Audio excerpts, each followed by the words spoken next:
처음이야 머신러닝 시작하도록 하겠습니다. 이번 시간에는 로지스틱 회귀에 대해서 살펴보도록 할 건데요. 이거는 선형회귀의 개념을 분류 문제로 확장한 알고리즘이 되겠습니다. 그래서 연산 속도가 빠르고 결과에 대한 해석력이 뛰어나서 실무 전반에서 광범위하게 활용되고 있습니다.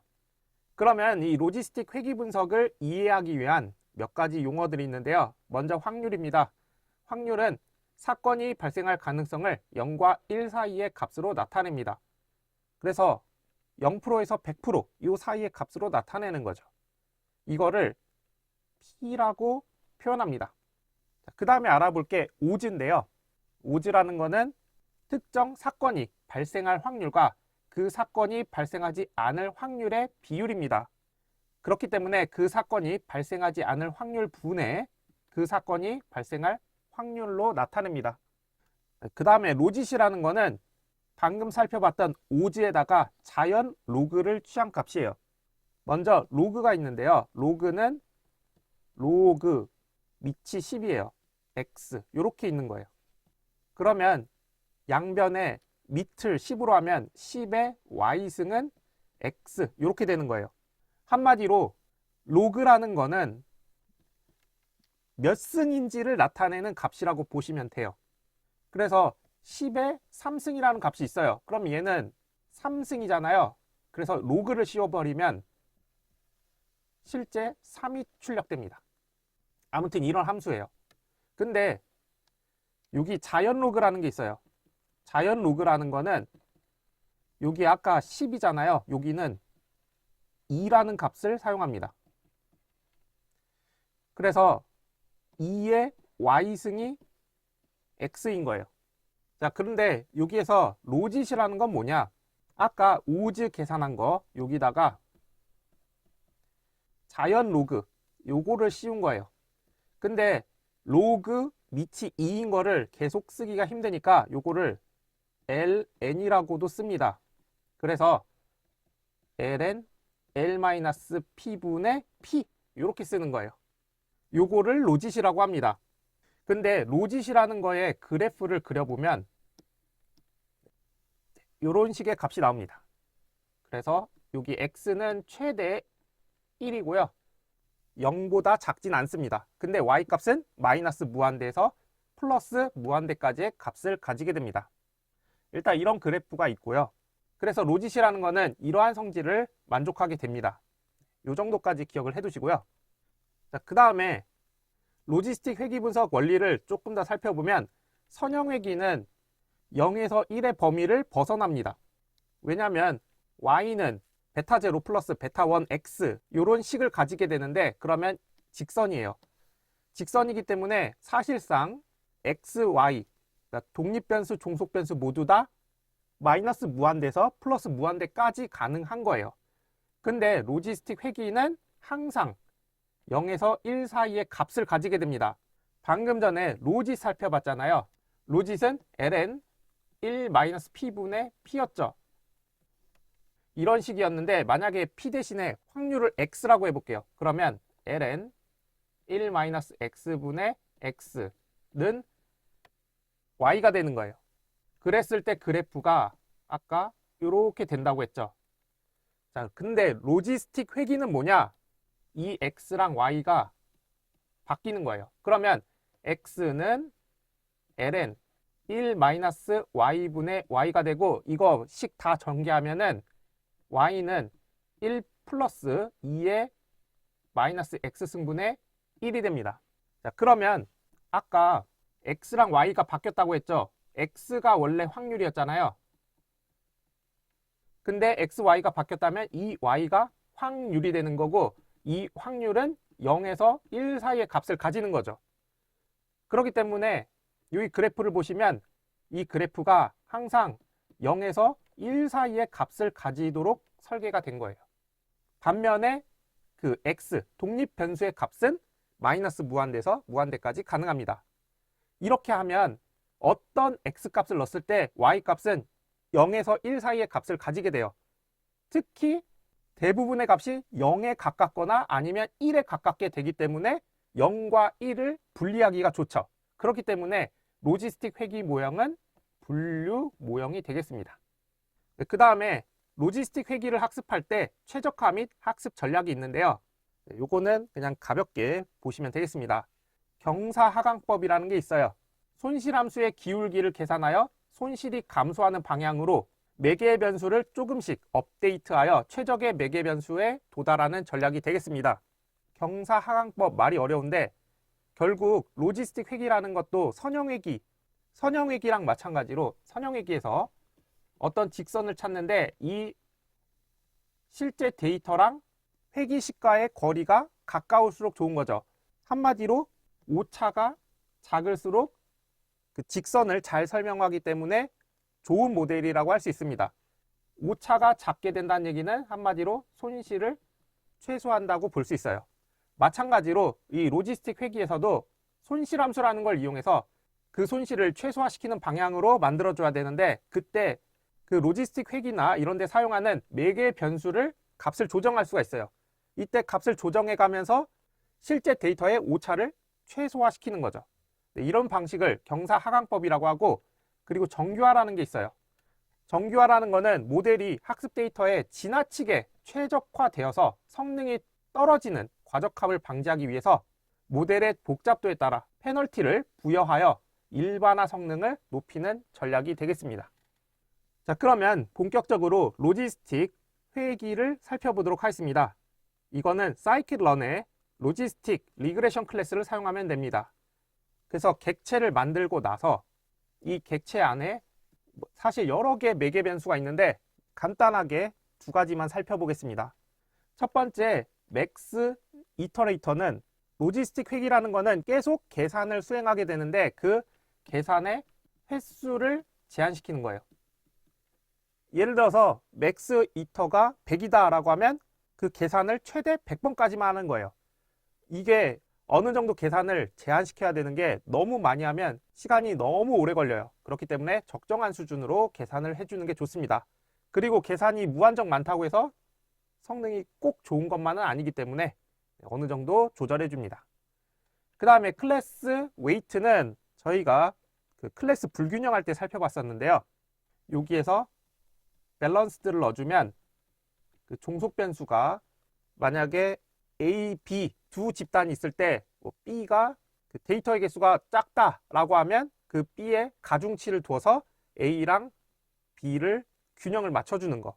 그게 클래스 웨이트가 되겠습니다. 이런 식으로 객체를 생성한 다음에 fit을 하게 됩니다. 한마디로 학습을 하는 거죠. 이때 X는 독립변수고 Y는 종속변수가 되겠습니다. 자, 그 다음에 학습시킨 데이터를 프리딕트를 하는 거예요. 그러면 처음에 학습을 시키면 어떤 데이터를 집어넣어서 이런 형태의 분포로 만들게 됩니다.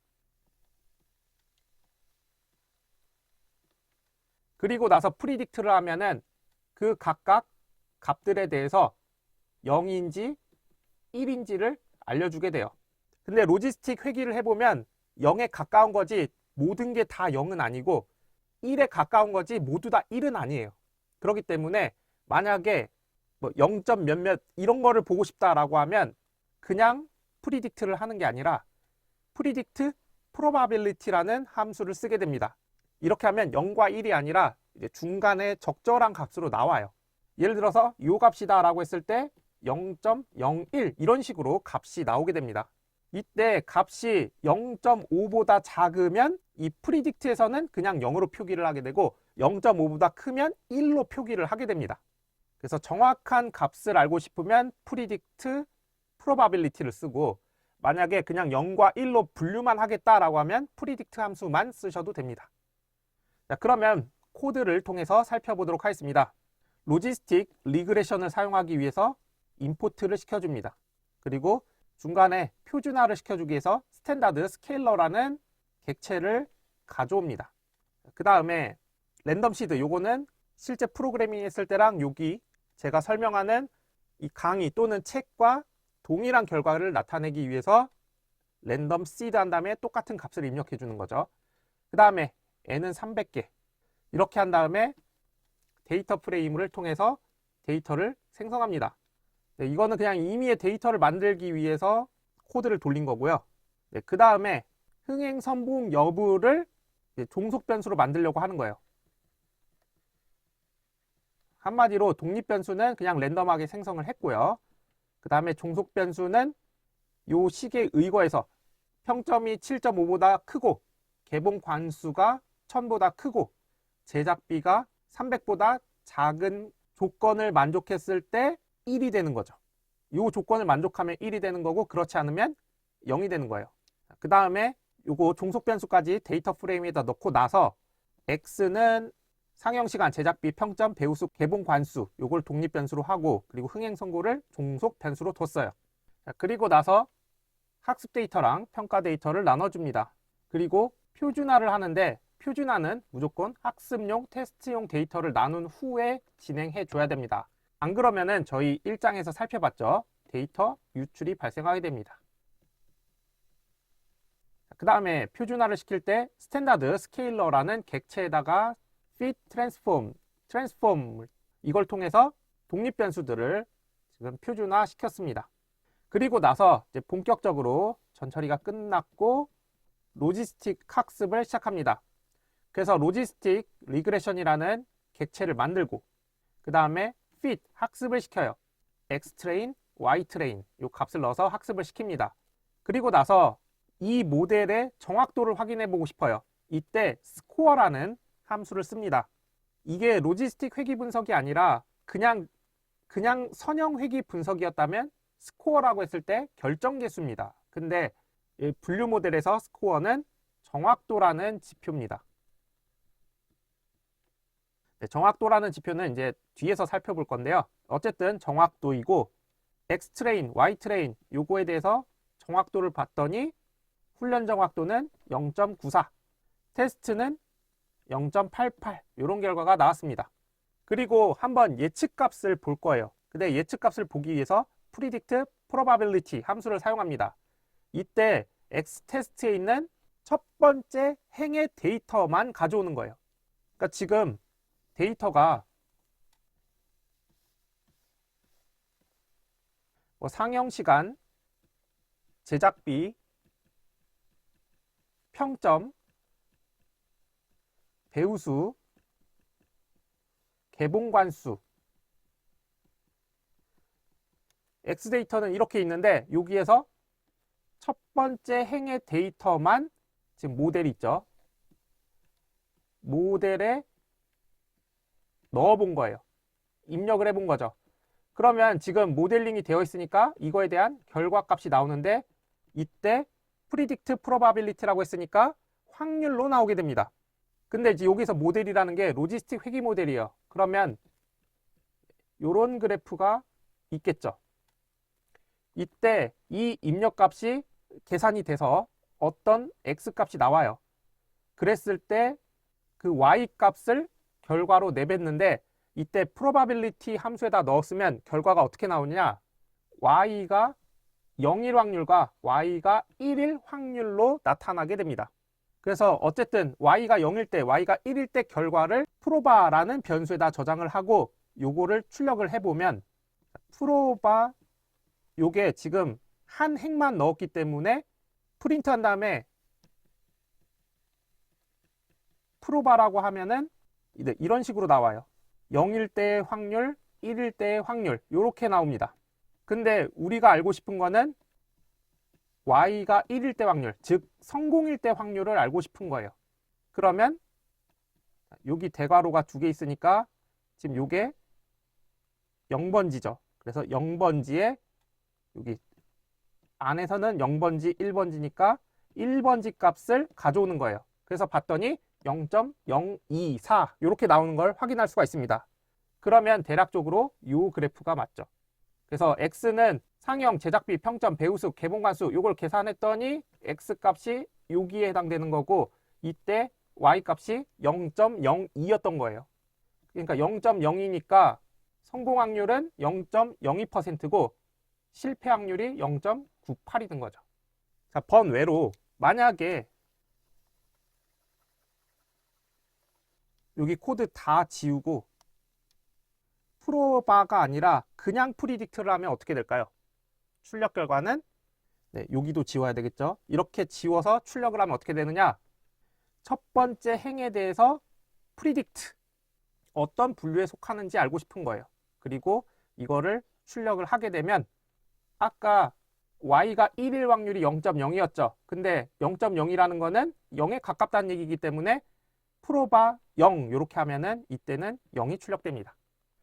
다음으로 분류평가 지표들에 대해서 살펴보도록 하겠습니다. 분류 모델의 성능 평가는 회귀 모델보다 복잡합니다. 회귀 모델에서는 MAE, MSE, RMSE 이런 지표들을 사용했다면 분류 모델에서는 좀 다각도로 평가를 해야 되는데 그 대표적인 평가를 위해서 혼동 행렬이라는 걸 살펴봐야 됩니다. 혼돈 행렬은 분류 모델에서 구한 분류의 예측 범주와 데이터의 실제 분류 범주를 교차표 형태로 정리한 행렬이 되겠습니다. 예측이라는 거는 그 로지스틱 회귀를 통해서 나온 모델에서 나온 값이에요. 그래서 y hat가 되는 거고 실제 값은 실제 값이에요. 이랬을 때 예측 음성과 예측 양성, 실제 음성과 실제 양성 이렇게 구분이 되고요. 음성이라는 거는 로지스틱 회귀라는 게 종속 변수의 값이 0과 1이기 때문에 0이면 음성이고 1이면 양성이에요. 그리고 음성이라는 거는 예를 들어서 스팸 메일이다 라고 했을 때 스팸 메일이 아니면 음성이고 스팸 메일이면 양성이죠.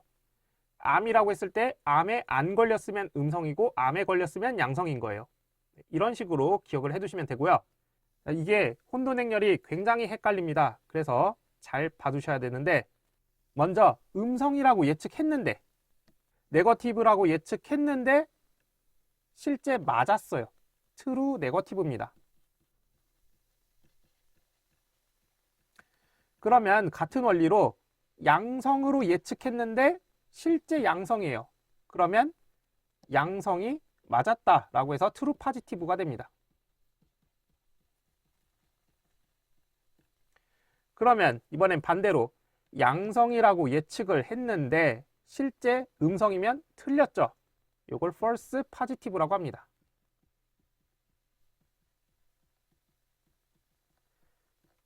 그러면 같은 원리로 음성이라고 예측했는데 실제 양성이면 틀렸죠. false negative가 됩니다.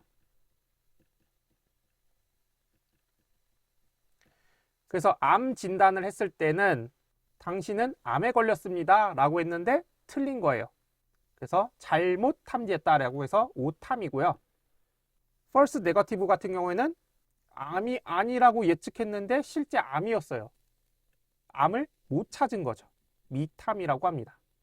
자, 근데 이 파이썬에서는 지금 살펴봤던 혼돈 행렬을 표현해 줄 수 있는 함수가 있습니다. 바로 혼돈 행렬을 영어로 표현한 confusion matrix 이 함수를 쓰게 되면 혼돈 행렬을 생성해 줍니다. 이때 y2는 true잖아요. 실제 값입니다. 종속 변수의 실제 값을 얘기하는 거고 프리드라는 거는 예측이에요. 그래서 예측 값입니다. 그리고 여기에 레이블이라고 있는데 레이블 같은 경우에는 레이블의 순서를 지정해 줄 수 있어요. 그리고 이 함수를 사용하게 되면 아까처럼 이렇게 혼돈 행렬을 배열 형태로 출력합니다. 참과 거짓 이런 식으로 두 개 이진 분류를 할 때는 2 곱하기 2 배열이 나타나게 됩니다. 그러면 이제 혼돈 행렬을 통한 분류 모형의 평가 지표에 대해서 살펴보도록 하겠습니다. 여기서부터는 수학적인 내용이 많이 나오는데 한번 들어보시면 좋을 것 같습니다. 먼저 정확도입니다. 정확도는 전체 예측 중에서 올바른 예측의 비율을 나타내는 지표가 되겠습니다. 그래서 아까 트루 파지티브, 트루 네거티브 헷갈리면은 혼돈 행렬을 좀 확실히 짚고 여기를 넘어오시면 좋을 것 같습니다. 이게 정확도는 트루 파지티브, 트루 네거티브, false 파지티브, false 네거티브 분의 실제 정답으로 맞춘 거 트루 파지티브, 트루 네거티브입니다. 그러니까 맞고 틀린 게 있는데 맞고 틀린 거 다 합친 것 분의 맞은 거의 확률이라고 보시면 돼요. 말 그대로 얼마나 정확하게 맞췄냐를 나타내는 게 정확도입니다. 근데 클래스에 불균형이 있을 때는 오해의 소지가 있죠. 예를 들어서 암에 걸릴 확률이 뭐 0.01%라고 해볼게요. 그러면 10,000명이 건강검진을 했어요. 근데 전부 다 암이 없다라고만 판정해도 정확도가 99.99%죠. 그렇기 때문에 클래스의 불균형이 있을 때 정확도만 가지고는 판단할 수가 없습니다. 그래서 다른 지표들을 사용하게 되는데, 먼저 정밀도입니다. 정밀도는 모델이 양성이라고 예측한 것 중에서 실제 양성인 거예요. 그래서 공식은 어떻게 되느냐? 양성으로 예측했는데 맞았어요. 그리고 양성으로 예측했는데 틀렸어요. 분의 양성으로 예측했는데 맞았어요의 비율입니다. 정밀도는 어떤 관점에서 중요하느냐? 모델이 신중하게 결정을 내리는 거예요. 예를 들어서 암 환자라고 해볼게요. 아까 정확도의 경우에는 0.01%가 암 환자라고 하면 정확도는 그냥 매우 높게 나올 수 있죠. 근데 정밀도는 암이라고 예측한 것 중에서 실제 암인 거의 확률이기 때문에 이 정밀도가 높다는 거는 신중하게 잘 결론을 내린다는 뜻이 되겠습니다. 그 다음에 재현율이라는 게 있는데요. 이거는 실제 양성 중에서 모델이 올바르게 찾아낸 비율이 되겠습니다. 실제 양성, 양성이라고 예측했는데 맞았어요. 그리고 음성이라고 예측했는데 틀렸어요. 그러면은 실제는 양성이었던 거죠. 분해, 올바르게 찾아낸 거.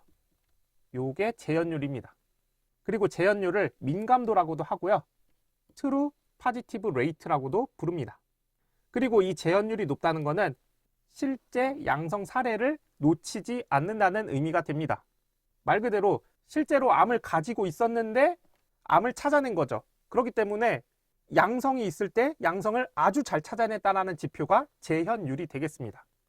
그러니까 정밀도는 예측한 것 중에서 맞은 거고, 재현율은 실제 양성인데 그 중에서 양성인 거를 찾아낸 거기 때문에 정밀도는 신중하게 결정을 내렸다. 재현율은 양성 사례를 놓치지 않았다. 이 관점으로 중요한 지표가 되겠습니다. 그 다음에 F1 스코어라는 게 있는데요. F1 스코어는 정밀도랑 재현율이 있는데 사실 둘 다 중요한 지표죠. 이거를 균형 있게 보기 위해서 하나의 지표로 만든 게 F1 스코어가 되겠습니다. 그래서 F1 스코어 같은 경우는 2 곱하기 정밀도 플러스 재현율분의 정밀도 곱하기 재현율이 되겠습니다. 그리고 지금까지 살펴봤던 정확도, 정밀도, 재현율, F1 점수는 각각 함수가 있는데 이 함수들은 코드를 통해서 같이 살펴보도록 하겠습니다. 네, 그러면 분류평가 지표를 코드를 통해서 살펴보도록 하겠습니다. 먼저 실제 값과 예측 값 이렇게 임의로 만들었어요. 그래서 모두 같진 않아요. 이렇게 다른 값들이 있습니다. 이걸 가지고 혼돈행렬을 계산했습니다. 그래서 여기 실제 값과 예측 값을 각각 넣었더니 혼돈행렬이 나왔고, 그 혼돈행렬을 출력해 보니까 이렇게 나온 것을 확인할 수가 있습니다. 그러면 이 결과를 어떻게 해석하느냐? 네, 이쪽을 예측이라고 보시면 되고요. 여기를 실제라고 보시면 됩니다. 그렇게 하면 음성일 때, 양성일 때, 음성일 때, 양성일 때가 나오는 거죠. 그러면 6, 4, 3, 7이라는 거는 네거티브로 예측했는데 네거티브가 나왔으면 네거티브를 잘했죠. 그래서 트루 네거티브는 6인 거고요. 그 다음에 양성으로 예측했는데 파지티브로 예측했는데 틀렸죠. 그래서 false positive는 4예요. 그 다음에 음성으로 예측했는데 양성이 나왔어요. 틀렸죠. 그럼 false negative는 3이고요. 양성으로 예측했는데 양성이 나왔으면 양성을 잘 예측했으니까 true positive는 7. 이렇게 해석을 할 수가 있습니다. 그래서 여러분들이 요거 실제 계산해 보시면 이렇게 나와요. 그 다음에 우리가 살펴본 지표들은 어떤 함수를 사용하느냐? 정확도라는 거는 영어로 accuracy라서 accuracy underbar score라고 하고요. 그 다음에 정밀도는 precision, 그리고 재현율은 recall, 그리고 F1 스코어는 F1이라는 이름을 쓰고 그 뒤에 언더바 스코어 한 다음에 매개 변수는 전부 다 실제값, 예측값 순서대로 씁니다. 이렇게 해서 각각 출력을 할 건데 이제 소수점 너무 길어지니까 여기서는 .3f에서 소수점 셋째까지로 한정시켜서 출력을 했습니다. 그래서 출력한 걸 보면 정확도는 0.655, 그 다음에 정밀도는 0.636, 그리고 재현율은 0.7, 그리고 F1 스코어는 0.667 이렇게 나오는 것을 확인할 수 있습니다. 그래서 지금 이 혼돈 행렬 가지고 앞에서 살펴봤던 지표 공식에다 넣어보면 실제 이 값이 나오는 것을 확인할 수가 있습니다. 그러면 이 분류 모델 성능 지표를 조금 더 알아보면 기본 평가 지표들은 대개 고정된 임계값을 기준으로 산출합니다. 그 임계값이 보통 0.5를 기준으로 하고 0.5를 넘었을 때는 양성으로, 그리고 그 미만이면 음성으로 분류하는 것이 일반적입니다. 근데 이게 비즈니스 목표나 도메인의 특성에 따라서 이 임계값을 전략적으로 조절해야 될 수도 있습니다. 그리고 임계값의 변화에 따른 모델의 성능 변화를 다각적으로 분석하기 위해 ROC 곡선과 프리시전 리콜 곡선이 활용됩니다. 한마디로 얘기하면 로지스틱 회기는 그래프가 이런 식으로 나와요. 근데 예를 들어서 암을 탐지한다고 해볼게요. 그러면은 1이면 양성이라서 암으로 탐지하는 거고 0이면 음성으로 탐지하는 거예요.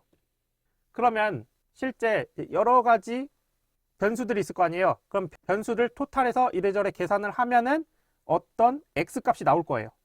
뭐 나이도 있겠고, 뭐 몸무게도 있을 거고, 뭐 키도 있을 거고, 이런 지표들을 종합하면은 어떤 X값이 나올 텐데 그 X값에 해당되는 Y값을 보고 이게 음성인지 양성인지 판단을 하게 돼요. 근데 일반적으로는 이 기준점을 0.5로 두기 때문에 0.5보다 작으면 음성, 0.5보다 크면 양성으로 예측하지만 방금 얘기했던 암 같은 경우에는 숫자가 조금이라도 높으면 암일 수 있다라고 판단하면 이 임계치를 낮춰버리는 거예요. 뭐 예를 들면 0.2로 낮췄어요. 그러면 0.2보다 작은 값들은 전부 다 0.2보다 작으면 음성으로 판단하고 0.2보다 크면 전부 다 양성으로 판단을 하는 거죠. 이렇게 하면 양성으로 판단될 확률이 조금 더 높아지게 됩니다. 이런 식으로 임계값을 조절해 줄 수는 있어요. 그러면 ROC 곡선부터 보도록 하겠습니다. 요거는 가로축을 FP 레이트로, 세로축을 TP 레이트로 두어서 시각화한 그래프가 되겠습니다. 그래서 분류 모델의 성능을 시각적으로 평가하는 도구입니다. 그래서 TPR이 높고 FPR이 낮으면 좋은 건데요. 여기 보시면 TPR이라는 거는 실제 양성 중에서 올바르게 예측한 거예요. 양성을 맞게 예측했다. 음성을 잘못 예측했다. 이게 뭐예요? 실제로는 양성이었던 거죠. 분의 양성을 맞춘 거의 비율, 이게 TPR이 되겠고요. 그 다음에 FPR은 실제 음성 중에서 잘못 예측한 비율이 되겠습니다. 파지티브를 틀렸어요. 그러면 네거티브였던 거죠. 음성이에요. 실제 음성이었던 거고, 음성을 맞췄어요. 이거는 실제 음성이었는데 잘 맞춘 거니까 이것도 원래는 음성이었던 거죠. 음성이었던 것 중에서 FP, 파지티브가 틀린 거, 잘못 예측한 거죠. 요거를 FPR이라고 합니다. 그래서 이 두 개의 지표를 가지고 그래프를 그려요. 네, 그게 ROC 곡선이 되겠습니다. 그래서 그래프가 어떻게 생겼냐면 FPR, TPR 이렇게 돼 있는데 이런 식으로 그래프가 나오게 됩니다. 그래서 여기가 값이 1이에요. 자, 그러면 ROC 곡선을 구하기 위해서 이제 함수가 있는데요. 함수는 ROC 언더바 커브라는 함수입니다. 이때 매개 변수는 실제 값과 예측 값을 넣어주면 돼요. 자, 그 다음에 AUC에 대해서 살펴볼 건데요. AUC는 ROC 곡선과 굉장히 밀접한 관련이 있습니다. ROC 곡선 다시 소환을 해보면 ROC 곡선은 좀 크게 그릴게요. FP 레이트랑 TP 레이트로 구성이 되어 있습니다. 그리고 여기가 1이고 여기가 1이고 여기가 0일 때 어떤 형태냐면 이러한 그래프 형태를 나타내게 됩니다. 이때 그래프가 이상적이라면 1에 가까워요. 그러니까 거의 이렇게 됩니다. 이 그래프는 이상적이에요. 지금 노란색 같은 경우에는 그냥 평범한 거예요. 근데 최악의 경우는 뭐냐? 이런 형태로 나오는 게 최악이에요.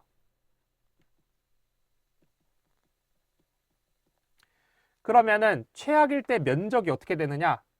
요 면적이에요. 그러면 요 삼각형의 넓이는 어떻게 되죠? 1 곱하기 1을 반으로 나눈 거니까 0.5가 되죠.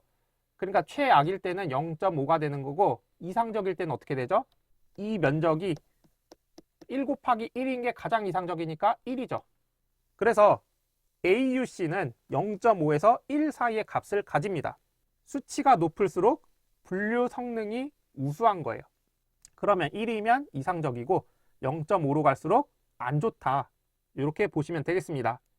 그래서 일반적으로는 한 0.7 이상이면 괜찮다라고 보고요. 0.7보다 작으면 분류가 썩 좋지 않다라고 판단을 할 수도 있습니다. 그럴 때는 아까 말한 것처럼 그 로지스틱 회기에서 임계치는 원래 0.5 정도로 두는데 이 값을 조금 조절을 해서 분류를 다르게 하는 거죠. 그 다음에 AUC, 이 면적을 계산하는 것도 함수가 있습니다. ROC 언더바 AUC 스코어라는 함수인데요. 여기도 마찬가지로 실제 값과 예측 값을 넣어줍니다. 자, 그러면 ROC 곡선 예제를 살펴보도록 하겠습니다. 여기에서 이제 지표들, 혼돈 행렬 지표들을 사용하기 위해서 여기 임포트를 한 다음에 괄호로 여러 개 쭉 나열을 해줬습니다. 이게 좀 특이하고요. 그 다음에 그래프를 그려주기 위해서 매트플롯 라이브러리를 임포트합니다. 그 다음에 랜덤 값을 만들어주고요. 이 랜덤 값에서 x가 독립변수고 y가 종속변수죠. 근데 이 종속변수의 평균을 계산해봤습니다. 계산해봤더니 0.3이에요. 이거는 여기 make 클래시피케이션을 보면 weight가 0.7과 0.3이에요. 이게 0번 그룹이고 이게 1번 그룹이라고 보시면 되겠습니다. 그래서 0일 확률이 0.7%고 1일 확률이 0.3이기 때문에 그냥 이걸 10개의 데이터라고 생각해 보면 0이 10개고 1이 3개니까 이거를 평균을 내보면 0.3이 됩니다. 이 상태에서 학습 그리고 테스트용 데이터로 분리를 시켜줍니다. 그리고 나서 로지스틱 회기를 하는데 로지스틱 회기에서는 그 최대 반복 횟수를 1000으로 제한시킵니다. 그리고 나서 fit 학습을 시켜요. 그리고 확률 예측을 하는데 이때 predict를 하면 안 되고 predict probability를 해야 됩니다. 왜냐면은 ROC의 AUC 값을 계산하기 위해서는 그냥 예측 0과 1로 된 예측이 아니라 확률이 필요해요. 그렇기 때문에 반드시 probability 함수를 써 주셔야 됩니다. 그리고 여기에 x테스트를 넣어주게 되면 독립변수의 평가 데이터들을 그 로지스틱 회기에다가 쭉 집어넣는 거예요. 그러면 이 함수를 돌리게 되면 한마디로 정리하면 x테스트는 여러 개 변수가 있는 거죠. x테스트를 넣어줍니다. 그러면 x테스트가 만약에 3개의 데이터가 있다고 하면 3개를 집어넣었을 때 각각 y값이 나오게 되죠.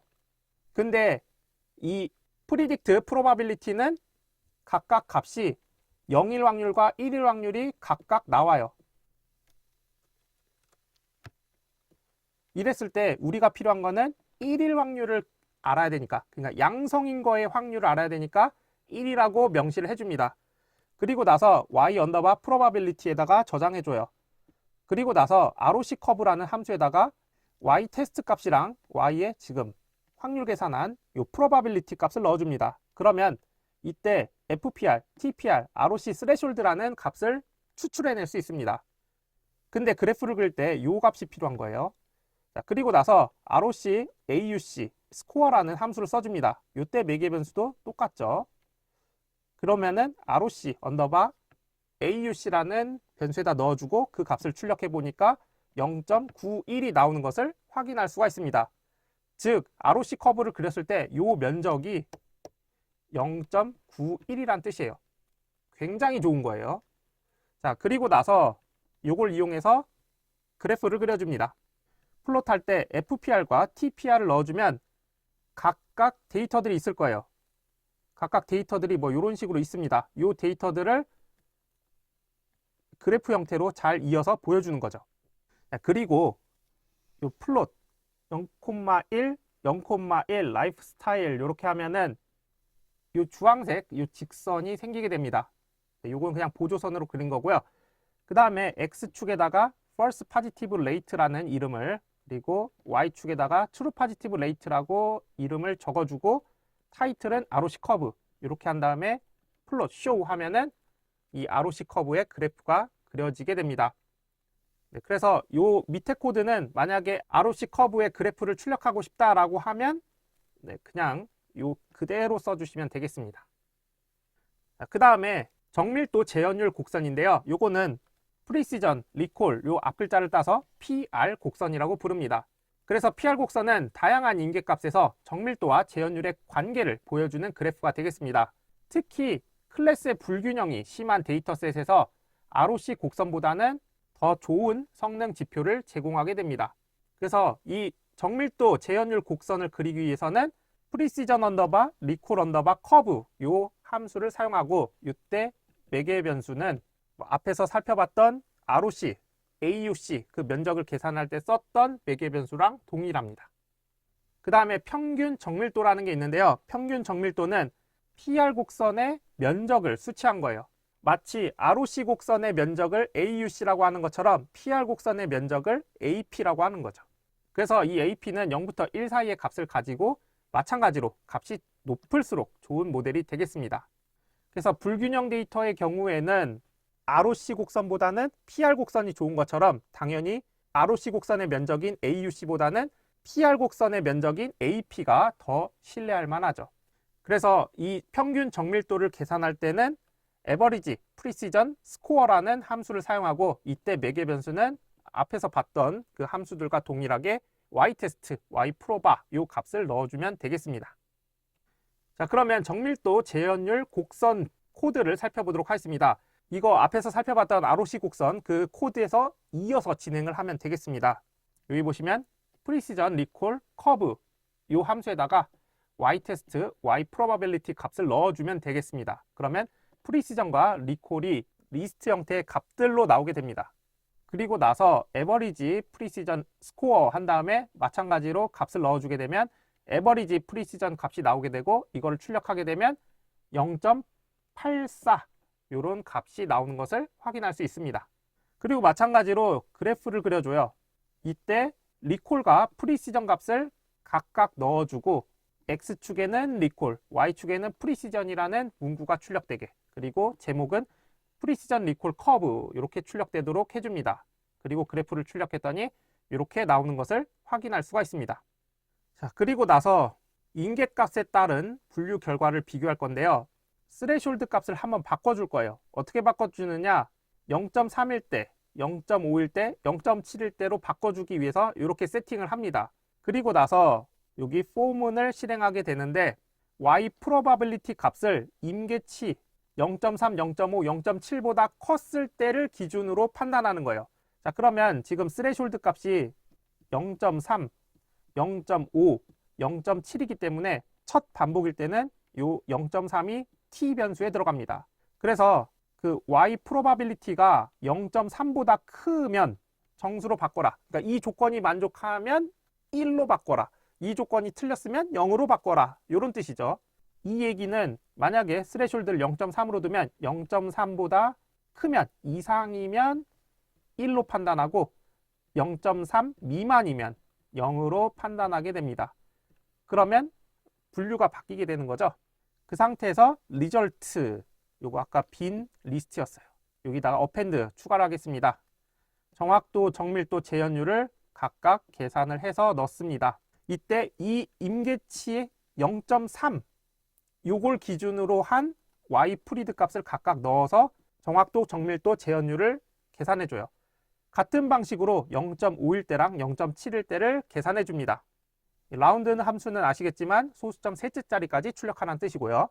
그리고 나서 이 리절트를 데이터 프레임으로 만든 다음에 출력해 봤더니 이런 결과가 나오는 것을 확인할 수 있습니다. 이게 칸이 좀 밀려서 이상하게 출력되는데 인계값이 0.3일 때는 정확도가 0.4, 정밀도가 0.7, 재현율이 0.8이에요. 근데 인계값을 0.7로 올려봤더니 정확도는 0.85, 정밀도는 0.82, 재현율은 0.644 이렇게 바뀌는 것을 확인할 수가 있습니다. 네, 그래서 이런 지표들을 보면서 인계치를 바꿔볼 수 있는 거죠. 만약에 모델링을 하려고 하는데 정확도가 중요한 지표다라고 하면 정확도가 가장 높은 인계값을 채택하면 되고, 만약에 모델을 만들어야 되는데 정밀도가 중요하다라고 하면 0.7일 때가 정밀도가 높으니까 요 임계치를 가지고 모델을 만들어야 되겠고, 만약에 정밀도, 재현율 이걸 같이 보고 싶으면 F1 스코어를 따로 계산해서 그 F1 스코어가 큰 거를 임계치로 둬서 계산을 할 수도 있겠죠. 네, 이런 식으로 다양하게 활용할 수가 있겠습니다. 이렇게 해서 로지스틱 회계 분석에 대해서 살펴봤습니다. 내용이 많기 때문에 다음 시간에 이어서 3장 내용 살펴보도록 하겠습니다. 감사합니다.